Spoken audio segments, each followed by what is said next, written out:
Nós queremos agradecer primeiramente a Deus, né, por essa oportunidade que tão bondosamente Deus nos concede. E hoje nós vamos estudar um pouquinho sobre uma profecia muito importante e que é exatamente para os nossos dias, para o nosso tempo também. Tá? Nós vamos meditar um pouco na parábola de Mateus capítulo 25, do versículo 1 até o versículo 13, que é a parábola das 10 virgens. Essa parábola, ela é uma parábola profética. Por que eu digo profética? Porque se nós vermos o início do versículo 1, Jesus fala o quê? Então o reino dos céus será semelhante a 10 virgens. Ela é diferente das outras parábolas que Jesus contou. Por exemplo, a parábola do semeador, Jesus diz assim: então o reino dos céus é semelhante ao semeador, né? O grão de mostarda é semelhante a um grão de mostarda. Então ele é para qualquer época, né? Ou seja, para o presente, né? Para qualquer época. A parábola das 10 virgens, quando Jesus conta ela, ele diz: então o reino dos céus será semelhante a 10 virgens. Então ela é uma parábola profética. Ela não era para os dias de Cristo, né? Será é para o futuro, entendeu? Então essa é a diferença da parábola das 10 virgens com as outras parábolas, né? Uma parábola profética. É interessante notar que Jesus contou essa parábola. No versículo 1 ele diz: então o reino do céu será semelhante a 10 virgens que, tomando as suas lâmpadas, saíram ao encontro do esposo. Então ele ilustrou essa experiência com 10 virgens. Por que virgens? Qual o significado da palavra virgem? Porque professa fé pura, tá? Tem o conhecimento de uma mensagem pura, tá? Essas virgens tinham as lâmpadas. O que é a lâmpada? A palavra de Deus. O salmista é bem claro, né, nos Salmos 119, né? O verso 105. Lâmpada para os meus pés é a tua palavra, e luz para os meus caminhos. Então elas tinham conhecimento. Todas elas, as 10, né, tinham o conhecimento. Tá? E no versículo diz que elas saíram ao encontro do esposo. Então nós temos uma saída no versículo 1. É uma parábola profética que era para o futuro, e nós temos uma saída no versículo 1. As virgens saem ao encontro do esposo. No versículo 2, Jesus disse assim: e 5 delas eram prudentes e 5 loucas. Então é uma parábola com duas classes de virgens: 5 prudentes e 5 loucas. Tá? Mas é interessante a gente notar que no versículo 3 fala: as loucas, tomando as suas lâmpadas, saíram ao encontro do esposo. Então elas tinham também o quê? Conhecimento. As loucas também tinham conhecimento. Diz: mas elas não levaram azeite consigo. Tá? Qual que é o símbolo do azeite na Bíblia? Quando se fala azeite, nós lembramos do quê? Do óleo, né? O óleo é símbolo do Espírito Santo, né? Zacarias menciona bem sobre isso, né? Então, na realidade, todas as 10 tinham a lâmpada, mas o que faltou para as virgens loucas? O óleo, que é exatamente o Espírito Santo. No verso 4: mas as prudentes levaram azeite em suas vasilhas com as suas lâmpadas. Então as prudentes tinham as lâmpadas, né, que é o conhecimento da verdade, e tinham também o azeite. Tá? Então até o verso 4, duas classes de virgens saem ao encontro do esposo. No versículo 5 nós temos o quê? E tardando o esposo, tosquenejaram todas e adormeceram. Então nós temos uma tardança no versículo 5. As virgens saem ao encontro do esposo, mas o esposo tardou, demorou. Tá? Então nós temos uma tardança no versículo 5. No verso 6, mas à meia-noite ouviu-se um clamor, ou um grito, né? Outras versões dizem um grito. Eis o noivo, sai ao seu encontro. Mais uma saída. Tá? Nós temos uma saída no versículo 1, que as virgens saem ao encontro do esposo, e temos uma saída no versículo 6, quando ouviu-se o quê? O clamor. Temos um clamor e uma saída no versículo 6. O 7 diz: então todas aquelas virgens se levantaram e prepararam as suas lâmpadas. Quando ouviu o grito ou o clamor, todas elas se levantaram, né, e prepararam as suas lâmpadas. Tá? As 10 virgens. E as loucas disseram às prudentes: dai-nos do vosso azeite, porque as nossas lâmpadas se apagam. Então, depois que elas ouviram o grito, depois do clamor, as virgens loucas perceberam o quê? Que as lâmpadas estavam se apagando. Elas pediram então às prudentes: dai-nos do vosso azeite. Olha o que as virgens prudentes responderam no verso 9. Mas as prudentes responderam dizendo: não seja caso que nos falte a nós e a vós, ide antes aos que o vendem e comprai para vós. Tá? Na realidade, o que as virgens loucas pediram para as prudentes? Né? Explicando sobre esse assunto, o Senhor diz que elas pediram o caráter das prudentes. Entendeu? Mas a salvação ela é como? Ela é individual. Entendeu? Quando elas pediram azeite para as virgens prudentes, estava pedindo o caráter delas. Ou seja, que a vida justa delas santificasse elas também, ou seja, as loucas. Tá? Mas as virgens prudentes podiam fazer isso? Não podem. Por isso que elas pediam para que as loucas fossem comprar. Né? Verso 10. E tendo elas ido comprá-lo, chegou o esposo. E as que estavam preparadas entraram com ele para as bodas, e fechou-se a porta. Nós temos aqui no verso 10 uma porta fechada. Né? Quando as virgens loucas foi comprar o azeite, quem chegou?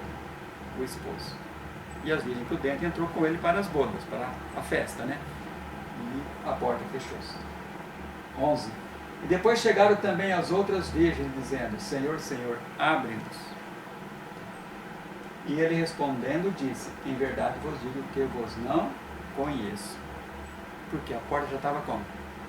Fechada. Não havia mais oportunidade para as virgens loucas. Elas perderam a oportunidade. Enquanto a porta estava aberta, elas não entraram como as prudentes, né? As prudentes entraram com o esposo. Mas as loucas, quando elas chegaram, bateram na porta, já era tarde demais. Tá? Então nós temos aqui o relato da parábola das 10 virgens. Preste bem atenção nesses detalhes. Por que é importante nós meditarmos nesses detalhes?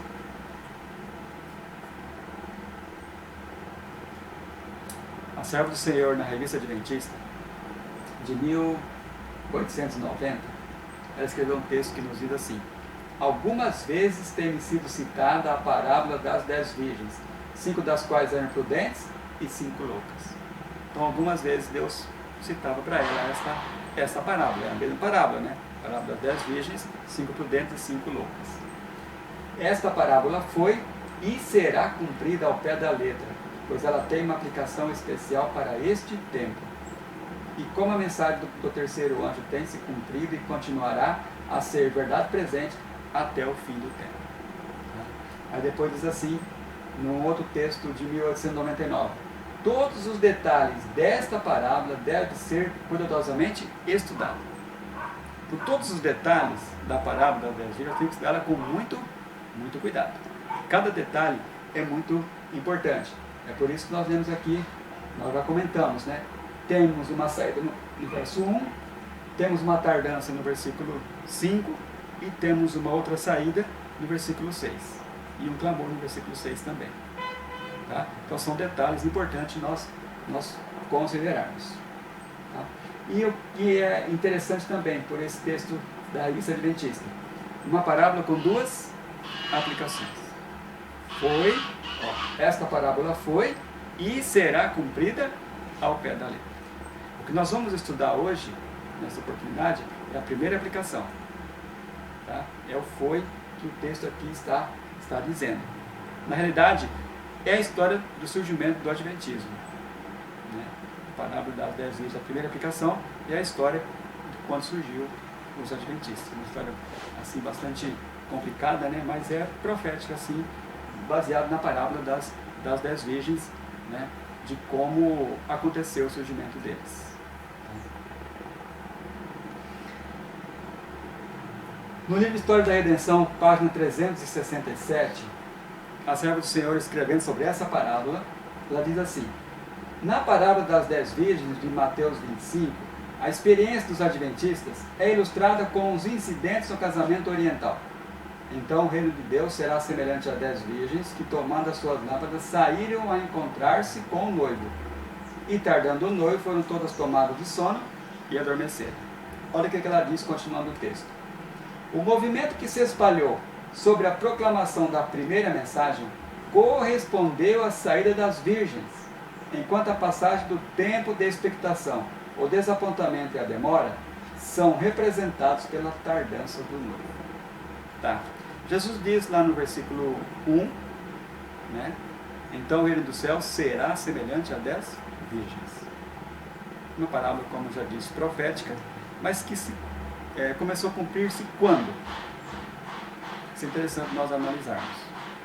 Nesse texto da história da redenção, a serva do Senhor ela faz uma ligação com a parábola das 10 virgens com a mensagem do primeiro anjo. Entenderam? Então ela faz uma ligação. Para nós sabermos quando é que iniciou o cumprimento da parábola, nós temos que saber quando iniciou o quê? A mensagem do primeiro anjo. Aí nós vamos saber quando é que começou o cumprir-se o será que Jesus mencionou no versículo 1 de Mateus 25. Tá? Porque ela diz o quê? Que há uma ligação entre a mensagem do primeiro anjo com a parábola das 10 virgens. Falando das mensagens do primeiro anjo e a mensagem dos 3 anjos, né? Olha o que a serva do Senhor escreveu no Testemunho Seleto, volume 2, 372. Satanás procura constantemente projetar sombras sobre essas mensagens, para que o povo de Deus não possa discernir claramente sua importância, tempo e lugar. O inimigo não quer que o povo de Deus compreenda como? Claramente.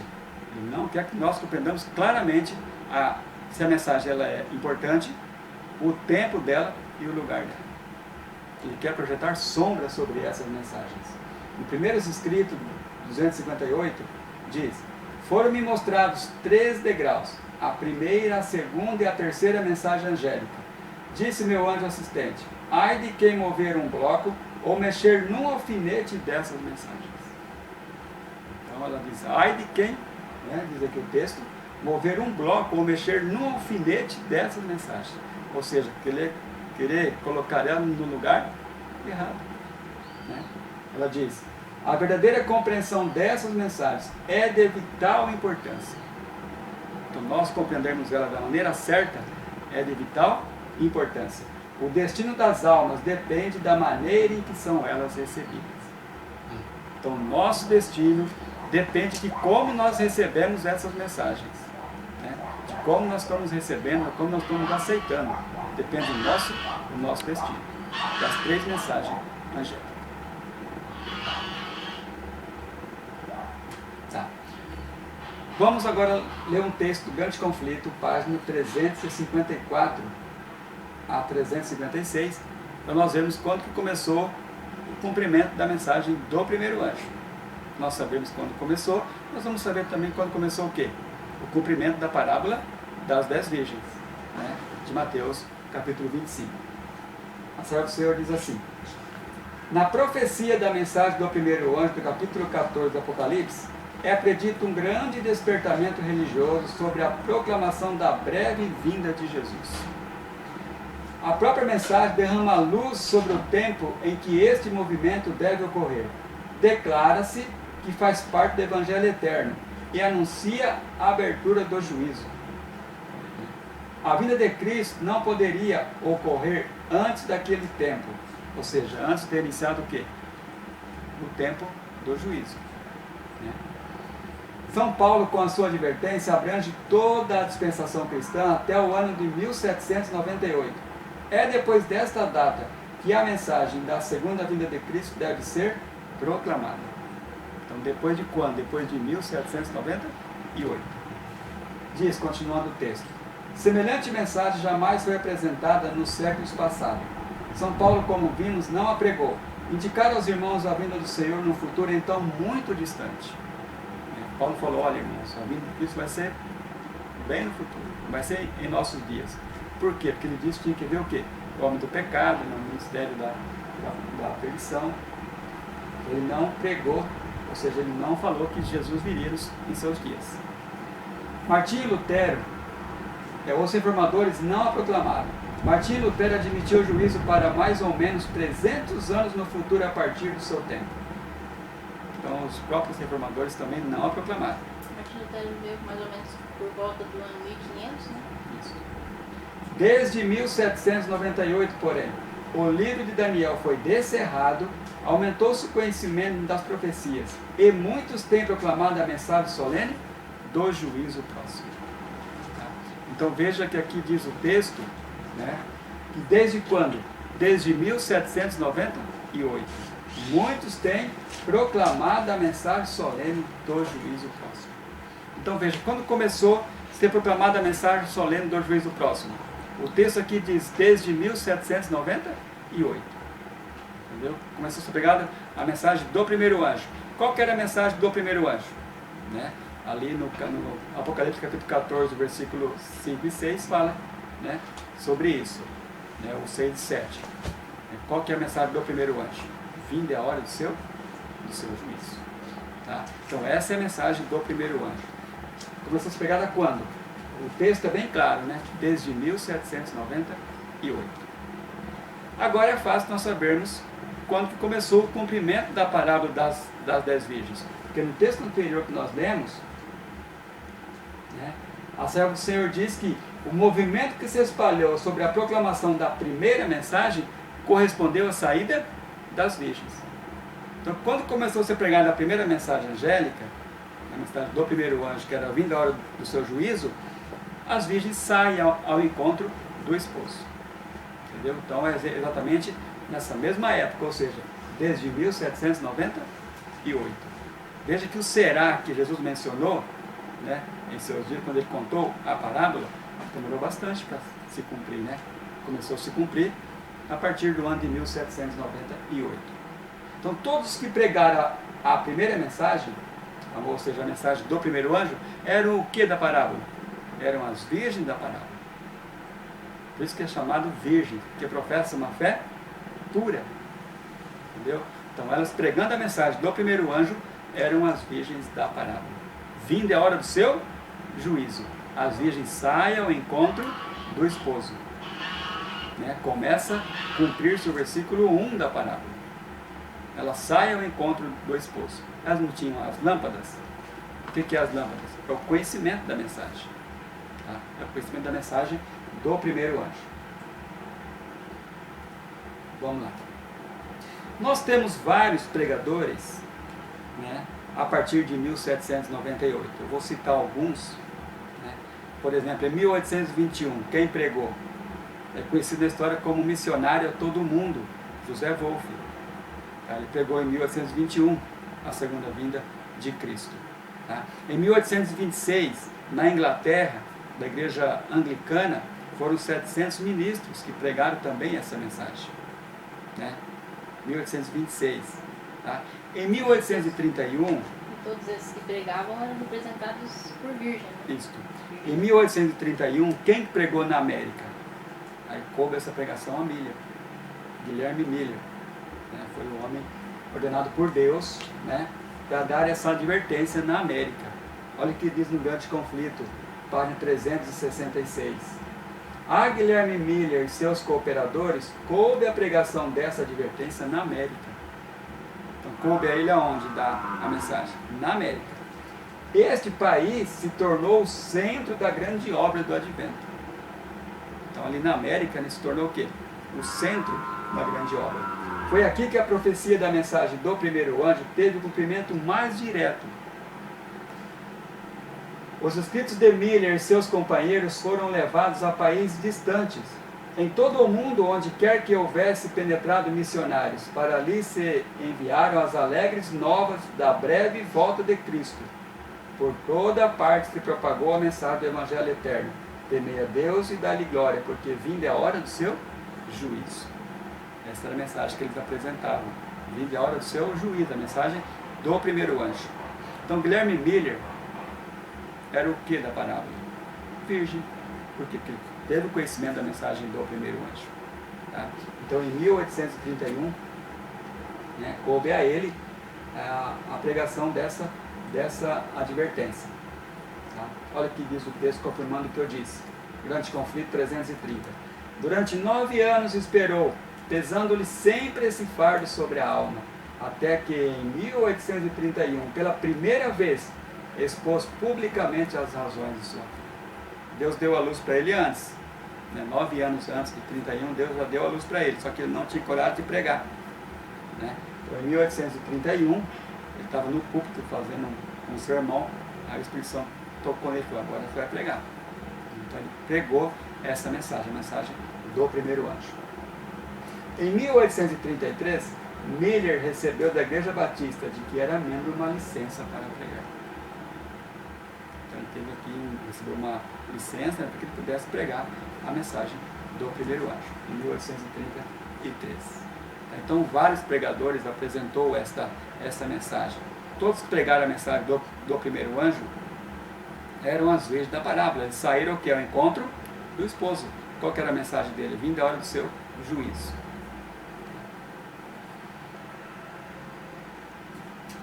A mensagem do primeiro anjo, ela tinha um objetivo. Não é só para o povo conhecer a mensagem. O grande conflito, 310, diz assim: a fim de preparar um povo para estar em pé no dia de Deus, deveria realizar-se uma grande obra de reforma. Deus viu que muitos dentre do seu povo professo não estavam edificando para a eternidade, e em sua misericórdia estava prestes a enviar uma mensagem de advertência, a fim de despertá-los de seu torpor e levá-los a preparar-se para a vinda de Jesus. Então a mensagem do primeiro anjo tinha um grande objetivo. Qual que era? Preparar um povo para a vinda de Cristo.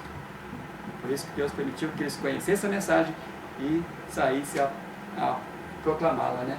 Para que um povo fosse preparado, né, para a vinda de Cristo. Na parábola, as virgens só ao encontro de quem?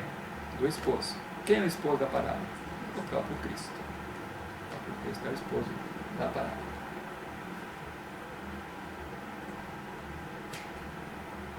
Agora, a que igreja se ligava aos que aceitavam a mensagem? Na época existiam várias igrejas, né? Praticamente 12 igrejas, né? Tinha a igreja batista, a igreja metodista, a anglicana, a presbiteriana, né? Então tinha várias denominações, metodista, né? Tinha várias denominações. A que igrejas deviam se ligar quando eles ouviram e aceitaram a mensagem do primeiro anjo? Olha o que Guilherme Miller responde às perguntas dos que vinham ter com ele, né?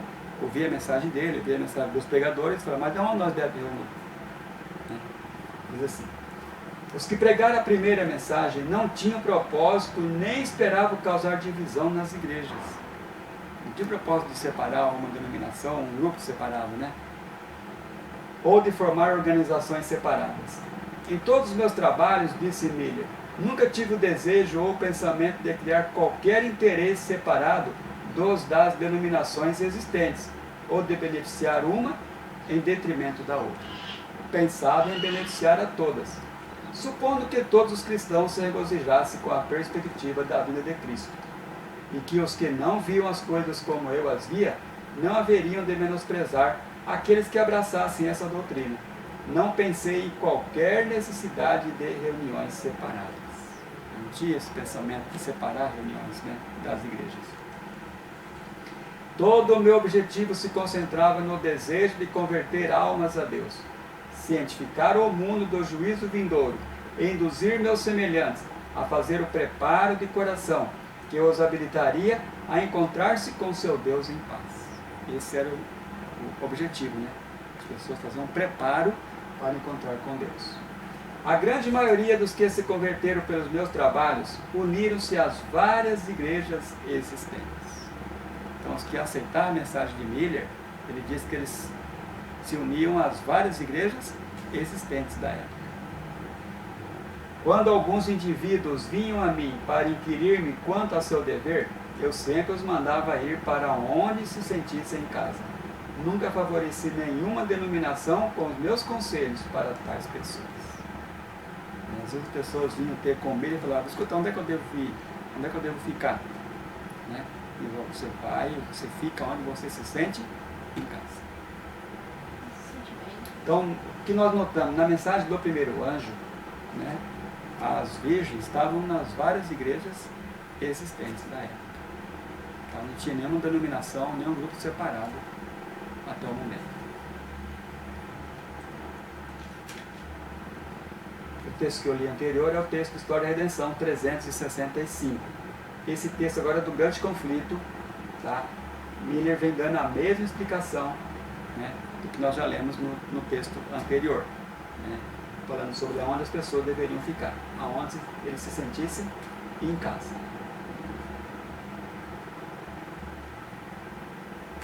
Bom, nós já lemos, né, vários textos mostrando que a mensagem do primeiro anjo, ou a palavra das 10 virgens, começou a se cumprir exatamente a partir do ano de 1798. Né? Ali foi o começo da mensagem. Tá? Mas, quando que ela atingiu o seu cumprimento exato? A serva do Senhor, explicando a história da redenção, 356, ela diz: a profecia da mensagem, da primeira mensagem angélica, revelada na visão de Apocalipse 14, teve o seu cumprimento no movimento do advento de 1840 a 1844. Não que ela iniciou em 1840, mas ela teve o seu cumprimento. Ela atingiu o quê? O auge da mensagem de 40 a 44. Tá? Porque nós vimos vários textos, né? O próprio Miller pregando antes a mensagem do primeiro anjo. Né? Mas aqui o texto fala o cumprimento dela, né? Que ela atingiu o ponto forte. Tanto na Europa como na América, homens de fé e oração tiveram sua atenção profundamente movida para as profecias. Examinando o registro inspirado, viram convincentes evidências de que o fim de todas as coisas estava às portas. O Espírito de Deus apressou seus servos para darem advertência.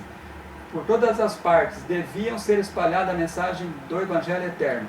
Temei a Deus e dá-lhe glória, pois é chegada a hora do seu juízo. Então veja que homens de fé e oração, tanto na América como na Europa, aqui o texto vem falando que tiveram a atenção profundamente movida para as profecias. Por quê? O que aconteceu em 1840? O que deu ênfase, o que deu poder à mensagem do primeiro anjo.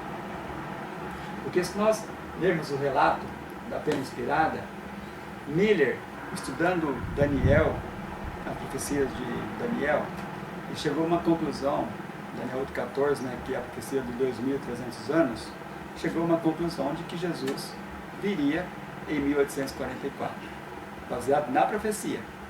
Né? E Miller, ele fazia os cálculos como nós fazemos hoje, baseado em dias como sendo anos. Entendeu?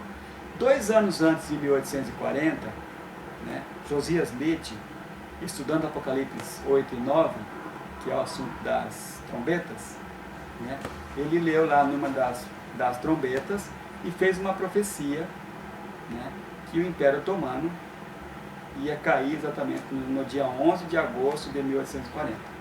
E o mesmo cálculo que Miller fazia dias em anos, Josias Litt também fez.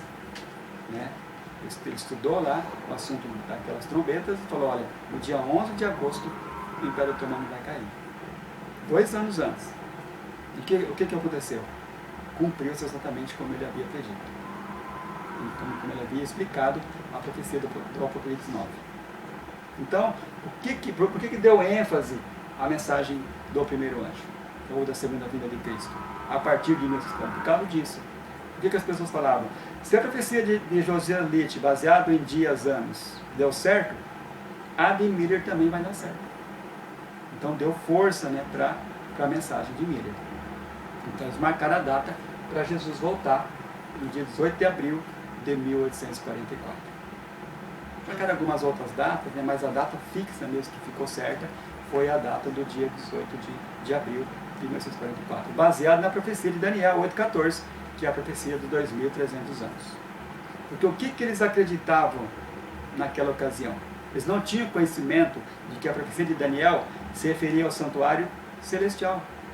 Eles achavam que o santuário que Daniel se referia que ia ser purificado era onde? Na terra, né? Que Jesus viria buscar o seu povo e purificar a terra com fogo. Esse era o conhecimento deles, que eles tinham. Então estudaram a profecia de Daniel e marcou a data. Ó, Jesus vai vir no dia 18 de abril, na primavera, né, de 1844. Essa foi a primeira data que foi marcada por eles. Tá? Então, de 1940 a 44, a mensagem ela se avolumou rapidamente. Diz assim, ó, Por onde quer que penetrassem os missionários, eram levadas as alegres novas do eminente regresso de Cristo. Em diferentes regiões foram encontrados isolados grupos de cristãos que, apenas pelo estudo das Escrituras, tinham chegado a crer que o advento do Salvador estava próximo. Em algumas partes da Europa, em que as leis eram tão opressivas a ponto de proibir a pregação da doutrina do advento, criancinhas foram impelidas a pregar, e muitos ouviram esta solene advertência. Então, na Europa ainda, né, em lugares que era proibido dos grandes, dos adultos pregarem, quem que Deus usou? As crianças. As que elas pregavam, a história vem contando, né, que elas pregavam com poder mesmo. Né? Explicavam aquelas continhas, né, de Daniel 8,14, que nós explicamos hoje, né, das 70 semanas, com clareza. Né? As pessoas entendiam e aceitavam a mensagem. Olha, em que eles baseavam a data do dia 18 de abril. Vida e Ensino, página 49. Nosso cálculo do tempo profético era tão simples e claro que mesmo as crianças o poderiam compreender.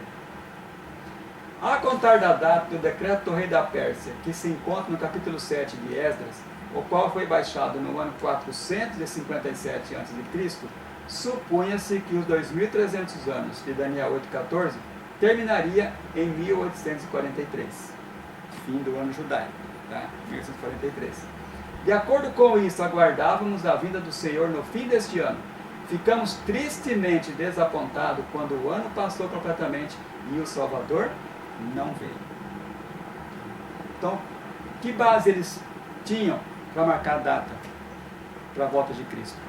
A profecia de Daniel 8, verso 14. Olha, História da Redenção 366. Quando o ano de 1843 passou inteiramente sem ter sido marcado pelo advento de Jesus, os que pela fé haviam aguardado seu aparecimento ficaram por algum tempo envoltos em dúvidas e perplexidade. No Grande Conflito 390, ela diz: quando se passou o tempo em que pela primeira vez se esperou a vinda do Senhor na primavera de 1844, os que pela fé haviam aguardado seu aparecimento ficaram por algum tempo envoltos em perplexidade e dúvidas. 1843 era fim do ano judaico, que ocorria exatamente no dia 18 de abril de 1844. Na primavera, ela diz, né, dia 18 de abril, é que eles marcaram a data para a volta de Cristo. Mas o que diz o texto? Eles falam assim: os que pela fé haviam aguardado seu aparecimento ficaram por algum tempo envoltos em dúvidas e perplexidades. Marcaram a data, Jesus havia no dia 18 de abril, só que o que ocorreu no dia 18 de abril? Jesus não veio como eles esperavam. Né? Que verso da parábola começou a se cumprir agora, a partir do dia 18 de abril? O versículo 5. E tardando o esposo, tosquenejaram todas e adormeceram. O esposo tardou. Tem uma tardança agora aqui na parábola. Então Jesus não ter vindo na primeira data que eles marcaram, no dia 18 de abril, estava cumprindo a parábola das 10 virgens. As virgens saem ao encontro do esposo, né? Eles marcaram a data. Jesus vai vir no dia 18 de abril. Jesus não veio. Então começa a cumprir-se o versículo 5. O esposo tardou e as virgens fizeram o quê? Dormir. O que é o dormir das virgens nessa mensagem? É elas não entender o porquê que Jesus não veio na data marcada. Esse era o dormir. Porque eles marcaram a data. Jesus não veio, chegou dia 19, dia 20, 21, né? Jesus não veio, então elas dormiram. Dormir é isso, não entendeu o porquê que Jesus não tinha vindo no dia 18 de abril. Tá? Então estava cumprindo o versículo 5 da parábola das 10 virgens. É o que nós encontramos, está vendo? Mateus 25, verso 1 a 5. As virgens saem ao encontro do esposo às 10, né? E aqui fala, no verso 5, e tardando o noivo, cochilaram todas e dormiram. Todas elas dormiram, as prudentes e as loucas. Estava em cumprimento da parábola das 10 virgens. Aí diz, História da Redenção 367. O movimento que se espalhou sobre a proclamação da primeira mensagem correspondeu à saída das virgens, né? Enquanto a passagem do tempo de expectação, o desapontamento e a demora são representados pela tardança do noivo, que é o versículo 5 da parábola. Depois que o tempo definido passara, os verdadeiros crentes ainda estavam unidos na crença de que o fim de todas as coisas estava às portas. Mas logo tornou-se evidente que eles estavam perdendo em alguma extensão o zelo e a devoção, e caindo no estado denotado na parábola pelo adormecimento das virgens durante o tempo de tardança. Então começou o tempo agora de tardança da parábola. Jesus não veio, quer dizer, o esposo não veio, as virgens dormiram. É o tempo da tardança da parábola.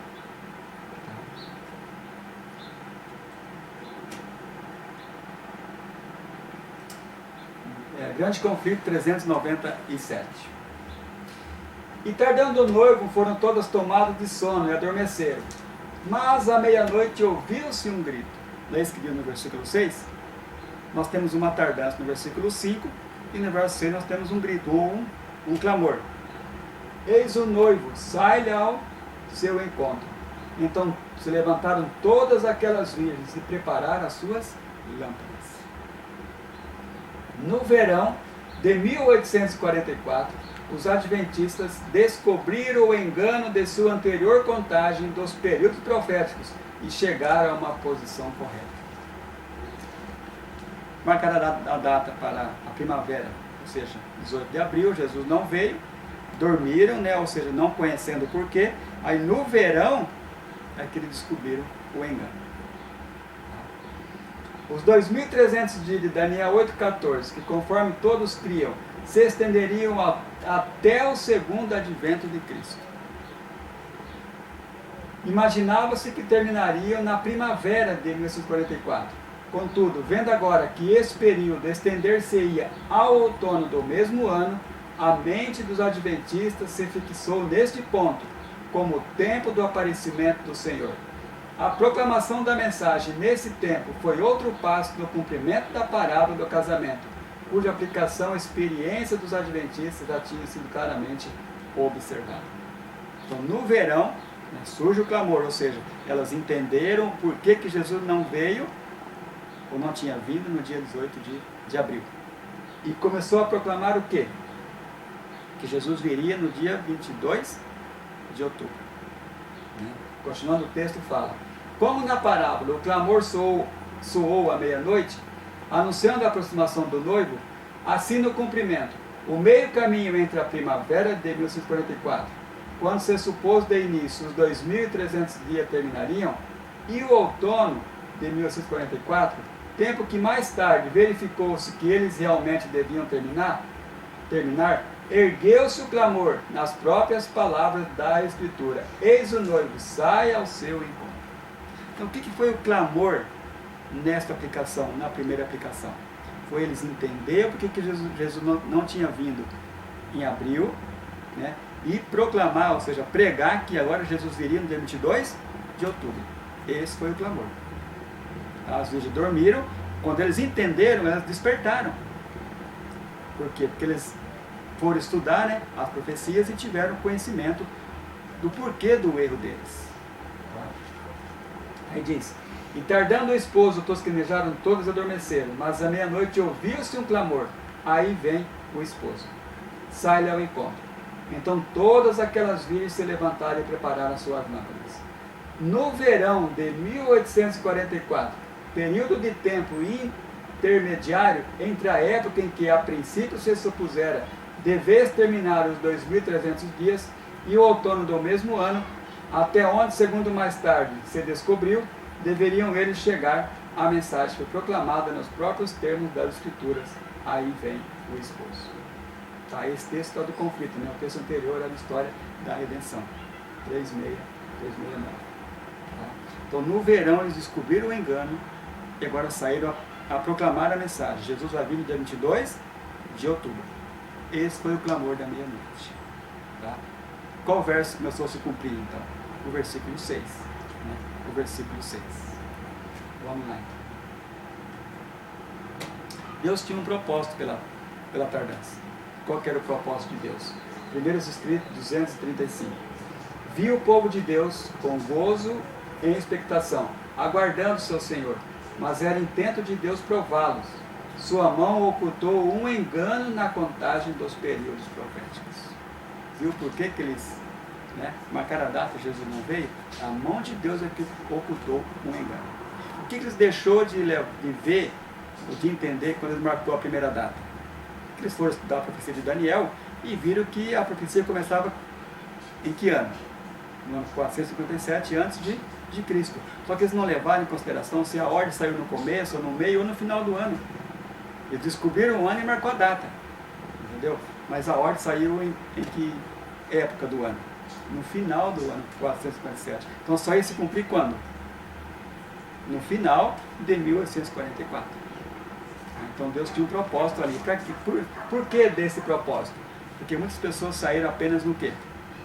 Na empolgação ou por medo, né?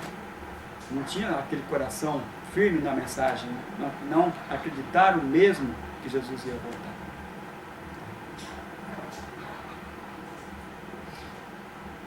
Primeiros Escritos 236, 237. Aqueles fiéis e desapontados que não puderam compreender por que seu Senhor não viera, não foram deixados em trevas. Então eles não foram deixados em trevas. De novo foram levados às suas Bíblias, a fim de examinar os períodos proféticos. A mão do Senhor removeu-se dos algarismos e o erro foi explicado. Deus tirou a mão, agora então eles entenderam o erro. Viram que o período profético chegava a 1844. Eles sabiam que a profecia ia se cumprir naquele ano. E que a mesma prova que haviam apresentado para mostrar que o mesmo terminava em 1843, demonstrava terminar em 1844. Resplandeceu nessa sua atitude luz da palavra de Deus e descobriram um tempo de tardança. Se tardar, espera. Aí foi ali que descobriram o quê? Que tinha uma tardança na palavra. Em seu amor pela imediata vinda de Cristo, deixaram de tomar em consideração a tardança da visão, que estava destinada a tornar manifesto os que na verdade estavam a esperar. Outra vez tiveram um tempo indicado. Quer dizer, foi agora o dia 22 de outubro. Esse foi o tempo indicado. Vi, contudo, que muitos deles não puderam levantar-se acima do seu severo desapontamento para possuir aquele grau de zelo e energia que assinalou sua fé em 1843. Quando eles marcou uma nova data, muitos já não creram mais. Já descreram da mensagem. Satanás e seus anjos triunfaram sobre eles, e aqueles que não quiseram receber a mensagem, felicitaram-se pelo seu discernimento e sabedoria, por não receberem a ilusão, como eles a chamavam. Não compreenderam que estiveram a rejeitar o conselho de Deus contra si mesmos, e que estavam agindo em união com Satanás e seus anjos, para tornar perplexo o povo de Deus, que vivia seguindo a mensagem enviada pelo céu. Foram os que deram mais trabalho para o povo de Deus, porque aí começou a vir a crítica. Eu sabia que Jesus não ia vir.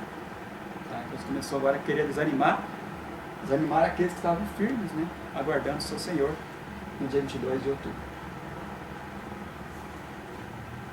Primeiros Escritos 237. Os crentes nessa mensagem eram oprimidos nas igrejas. Agora vem o quê? Quando eles descobriram a mensagem, descobriram o engano, voltaram a pregar onde? Nas igrejas. Mas o que diz o texto? Agora eles eram oprimidos nas igrejas. Durante algum tempo, aqueles que não quiseram receber a mensagem foram impedidos pelo medo de agir de acordo com os sentimentos do seu coração. Porém, a mensagem do tempo revelou seus verdadeiros sentimentos. Qual foi a mensagem do tempo? O clamor da meia-noite. Foi o que mostrou para ele o engano de Jesus não ter vindo no dia 18 de abril, mas que viria no dia 22 de outubro. Essa foi a mensagem do tempo. Desejavam silenciar o testemunho que os expectantes se sentiam compelidos a dar, de que o período profético se estendia até 1844. Com clareza, os crentes explicavam o seu engano e davam as razões por que esperavam o seu Senhor em 1844. Então eles explicavam como? Com clareza. Ó, nós erramos lá por causa disso, mas agora Jesus vai vir no dia 22 de outubro. Seus oponentes não puderam aduzir argumentos contra as poderosas razões que se ofereciam. Contudo, a ira das igrejas se acendeu. Estavam decididas a não dar ouvidos às provas, de excluir de seu meio testemunho, de modo que os outros não puderam ouvir. Os que não ousaram privar os outros da luz que Deus lhe dera, foram excluídos das igrejas. Mas Jesus estava com eles, estavam alegres ante a luz do seu semblante.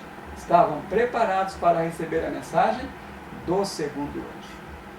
Então veja, irmãos, aqueles que compreenderam a mensagem do clamor e saíram a proclamar nas igrejas, o que as igrejas fizeram? Aqui não vai pregar mais. Já erraram uma vez, né? Não é mais para pregar. Aqueles que teimou e pregou, as igrejas fizeram o quê? Excluíram eles. Mas quem que saiu com eles das igrejas? O próprio Jesus. Jesus saiu com eles. Tá? Se Jesus saiu com eles, como que as igrejas ficaram? Caída, né? Sem o favor de Deus. Aí o texto fala, né? Estavam preparados para receber a mensagem do segundo anjo. Qual que é a mensagem do segundo anjo? Lembra no capítulo 14, verso 8 do Apocalipse? Caiu, Babilônia. Essa é a mensagem do segundo anjo.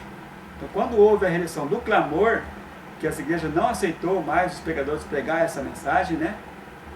Jesus saiu com eles, quer dizer, as igrejas excluiu os pregadores, Jesus saiu com eles, agora então era a época de qual mensagem? A mensagem do segundo anjo, caiu Babilônia. Tá? Olha, Vida e Ensino 50-51. Nossas esperanças centralizaram-se então na vinda do Senhor em 1844. Esse era também o tempo para a mensagem do segundo anjo, que voando pelo meio do céu clamou, caiu Babilônia, aquela grande cidade. Aquela mensagem foi pela primeira vez proclamada pelo servo de Deus no verão de 1844. E como resultado dela, muitos abandonaram as igrejas caídas.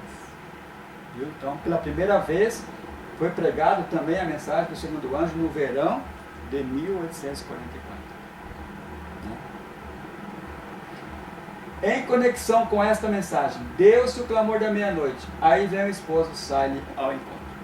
Quer dizer, junto com a mensagem do segundo anjo, continuou o quê? O clamor. O que era o clamor? Jesus vai vir no dia 22 de outubro. Então, junto, quando veio a mensagem do segundo anjo, o clamor não parou. Né? O clamor continuou. Assim também como a mensagem do primeiro anjo, porque vindo a hora do seu juízo. Então, para eles, o juízo seria em que dia? Dia 22 de outubro. Tá? Foi junto ali essas mensagens.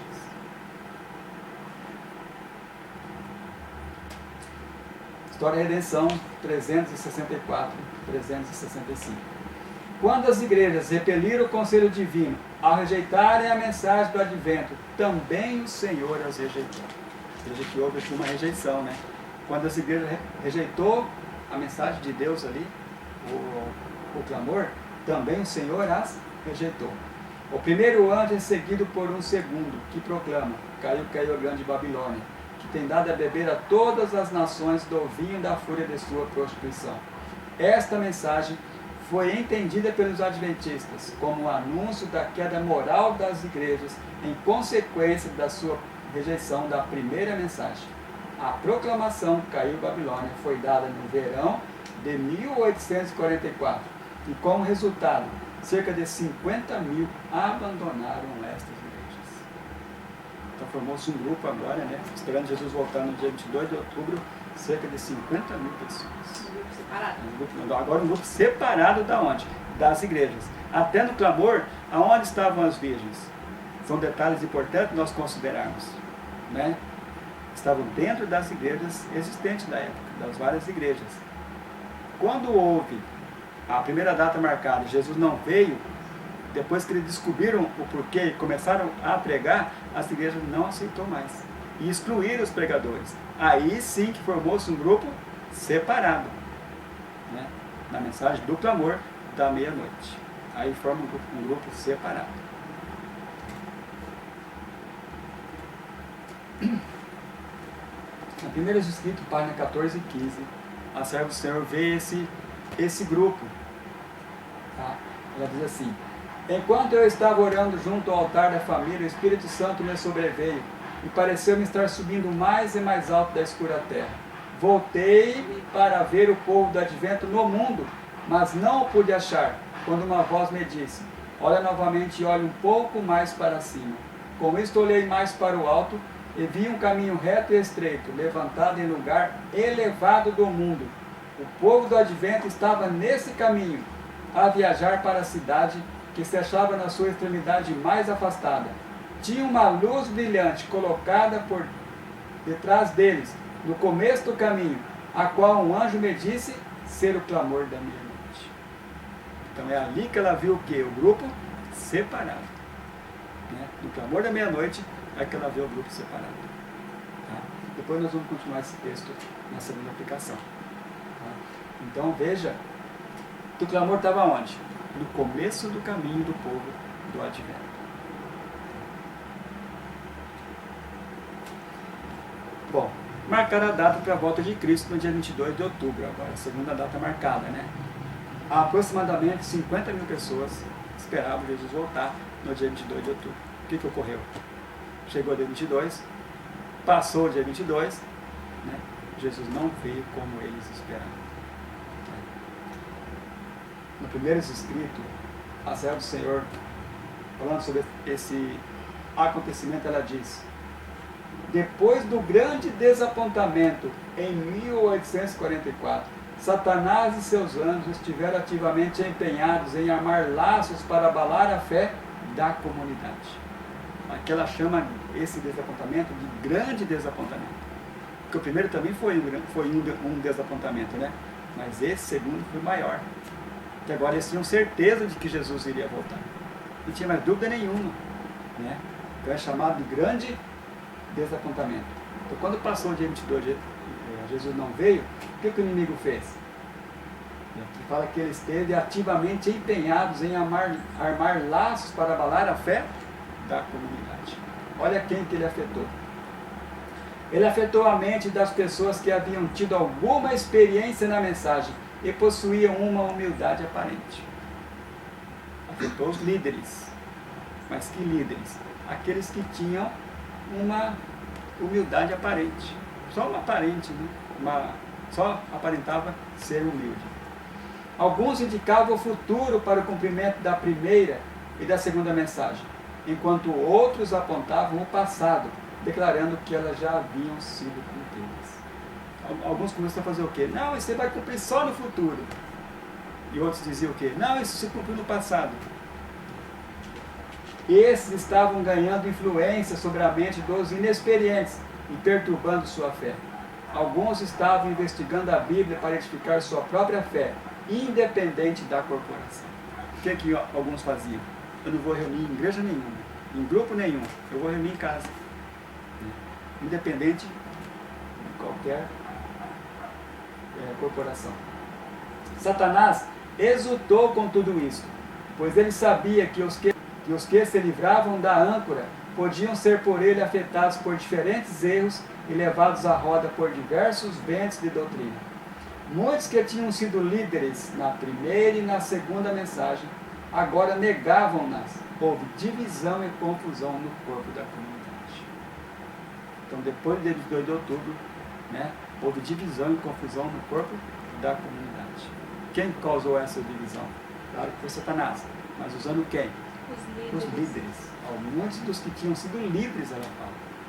Né? Esse é que causava divisão. Esse é que Satanás afetou a mente deles, né?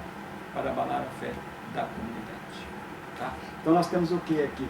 Temos o clamor no verão, né? As virgens novamente se levantam, né? Despertam, acordam e saem ao encontro do esposo. Em 1798, elas também saem ao encontro do esposo, no verso 1 da parábola, né? Aí no dia 18 de abril, Jesus não veio, elas dormem. No versículo 6, né, elas despertam, mais uma saída. Agora elas saem novamente ao encontro de quem? Do esposo, que é agora o dia 22 de outubro. Só que Jesus não veio como ela esperava. Houve uma vinda de Cristo? Houve. Né? Houve um grande acontecimento nessa época, ou seja, no dia 22 de outubro. Não como elas esperavam, que Jesus viria onde? Na terra. Tá? A história vem contando que no dia 23 de outubro, né, de manhã, porque até de manhã eles aguardavam que Jesus voltaria. Né? Mas Jesus não veio como eles estavam esperando, e um dos irmãos, né, chamado Irã Edson, né, ele, depois de fazer o culto da manhã, ele saiu para confortar os irmãos. Mas confortar com o quê? Imagina encontrar alguém no caminho, né? Ué, não subiu ainda? Né? Mas ele saiu nessa esperança, ele e o companheiro dele. Ele estava atravessando o milharal dele, né?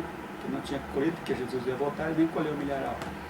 E ele então estava atravessando, de repente o companheiro continuou caminhando, ele parou, maravilhado. Por quê? Porque Deus mostrou para ele o que na realidade estava ou tinha acontecido no dia anterior, no dia 22 de outubro. Aí ele parou olhando para o céu, né? Com certeza conversando com Deus, né? Porque como que ele ia confortar os irmãos?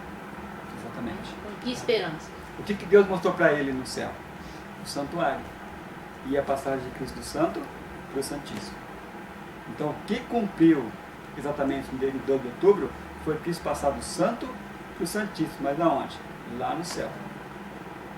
Aí ele foi na casa dos irmãos, contou a experiência e foi estudar e entenderam que o santuário que Daniel estava se falando que ia ser purificado não era a terra como eles acreditavam, mas sim lá no céu. Vinda a hora do seu juízo, ou seja, que o juízo ia iniciar naquele dia, 22 de outubro.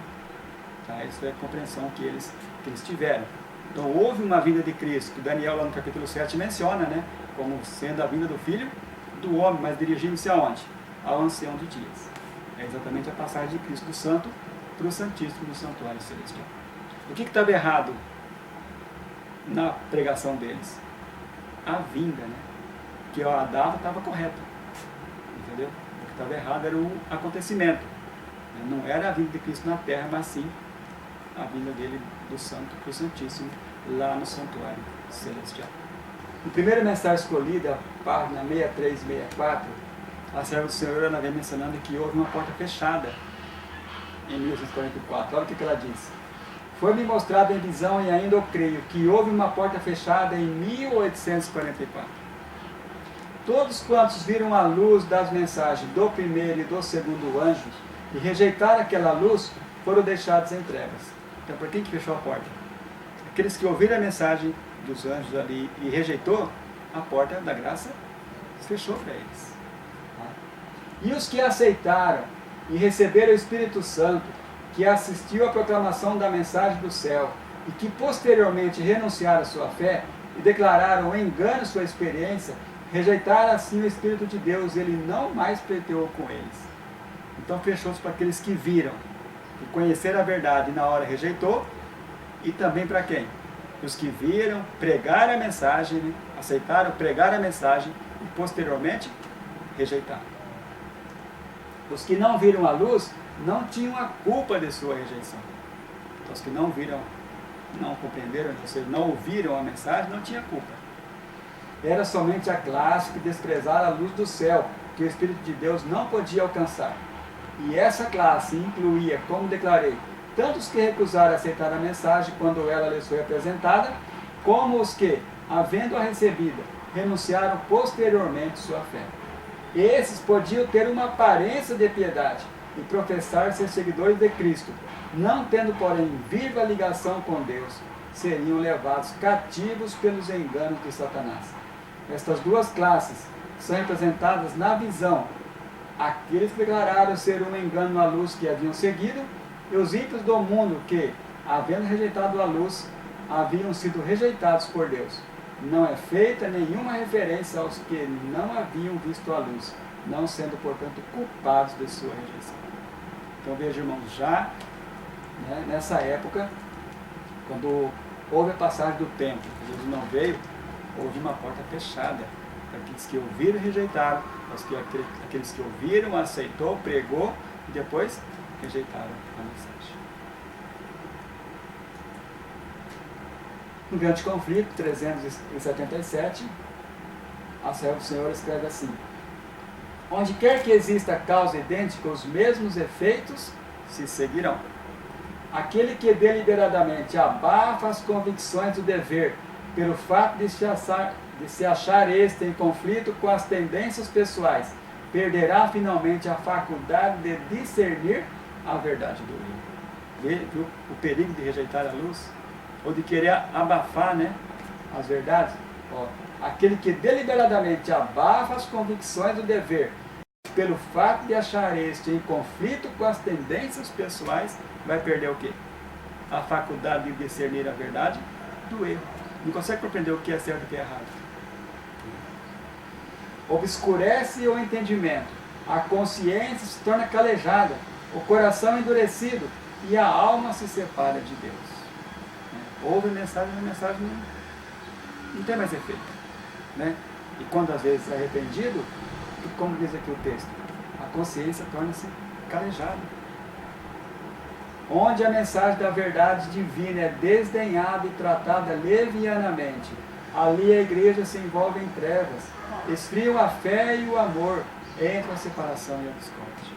Viu o perigo, né, de nós tratar a mensagem divina com desdém ou levianamente?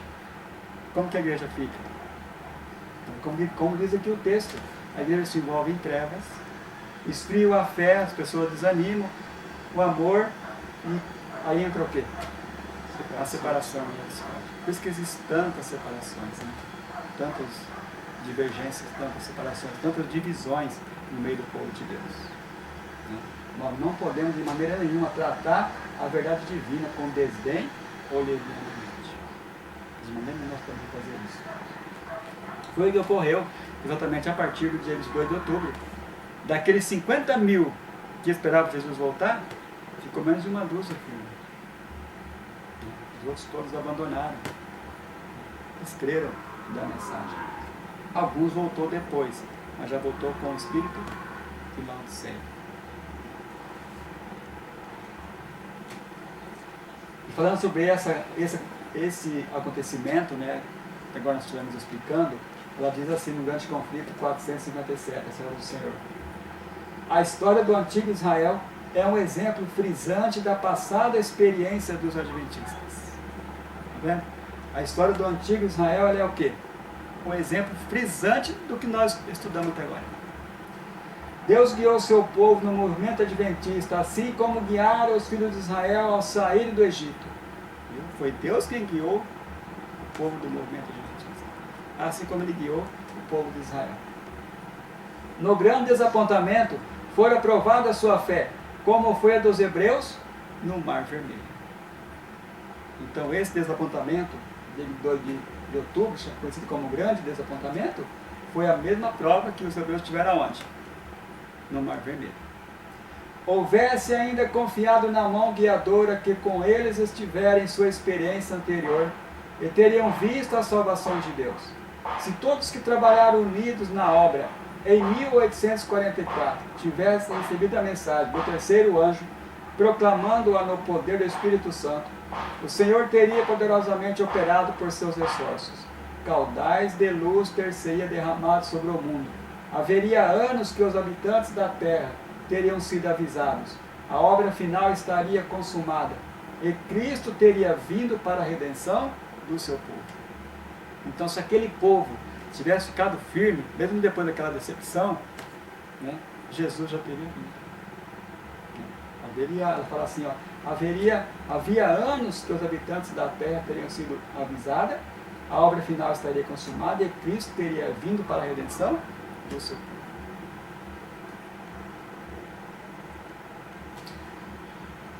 Grande conflito 458. Não foi a vontade de Deus que os filhos de Israel vagueassem durante 40 anos no deserto. Desejava ele levá-los diretamente à terra de Canaã e ali estabelecer como um povo santo e feliz. Mas não puderam entrar por causa da sua incredulidade. Por sua reincidência e apostasia, pereceram os impenitentes no deserto e levantaram-se outros para entrarem na terra prometida. Então precisou levantar quem? Outros para entrar em Canaã. os mais antigos, né? Pereceram todos no deserto. Olha o que diz o texto, continuando. Semelhantemente, não era a vontade de Deus que a vinda de Cristo fosse tão demorada e que seu povo permanecesse tantos anos neste mundo de pecado e tristeza. A incredulidade, porém, os separou de Deus, como se recusasse a fazer a obra que lhes haviam sido designado. Outros se levantaram para proclamar a mensagem. Então, como eles também houve o que ali? Incredulidade, precisou levantar-se outros para continuar a mensagem. Aí a gente volta naquele texto que nós lemos no princípio do nosso estudo. Quando Jesus contou a parábola das 10 virgens de Mateus 25, ele não menciona em nenhum lugar ali que teria duas aplicações. Né? Se aquele povo tivesse ficado firme, não teria necessidade de uma outra aplicação da parábola. Jesus já teria vindo. Mas como eles descreram, né, houve incredulidade, aí Deus então mostra agora para a sua serva a necessidade de uma outra aplicação da parábola das 10 virgens. É o texto que nós lemos da Revista Adventista de 1890. Algumas vezes tem sido citada a parábola das 10 virgens, 5 das quais eram prudentes e 5 loucas. Esta parábola foi quando? É o que nós acabamos de estudar. Desde 1798 até 22 de outubro de 1844. Esse é o foi. E será cumprida ao pé da letra, pois ela tem uma aplicação especial para este tempo. Esse tempo quando? Já em 1890. Ela estava tendo uma aplicação especial. Por que especial? Porque, como eu disse, Jesus não menciona duas aplicações da parábola. Só conta a parábola das 10 virgens. Né? Como houve incredulidade, agora então teve uma necessidade de uma aplicação especial, ou seja, de uma segunda aplicação. Desde que ela fala, para esse tempo é quando? 1890. Então já estava tendo ali uma segunda aplicação da parábola das 10 virgens. E ela diz assim, e como a mensagem do terceiro anjo tem se cumprido e continuará a ser verdade presente até o fim do tempo. Agora, nessa outra aplicação, quando começa a cumprir-se a parábola das 10 virgens? Na primeira, nós entendemos que começou em 1798, não foi assim? Com qual mensagem? A mensagem do primeiro anjo. Vinde a hora do seu juízo. Agora, nessa outra aplicação especial, ela começa quando? 1844. Com a mensagem do terceiro anjo. E quando é que o terceiro anjo veio? Como é que Jesus enviou o terceiro anjo? Exatamente no dia 22 de outubro de 1844. Então ali começa novamente a cumprir-se a segunda aplicação da parábola das 10 virgens.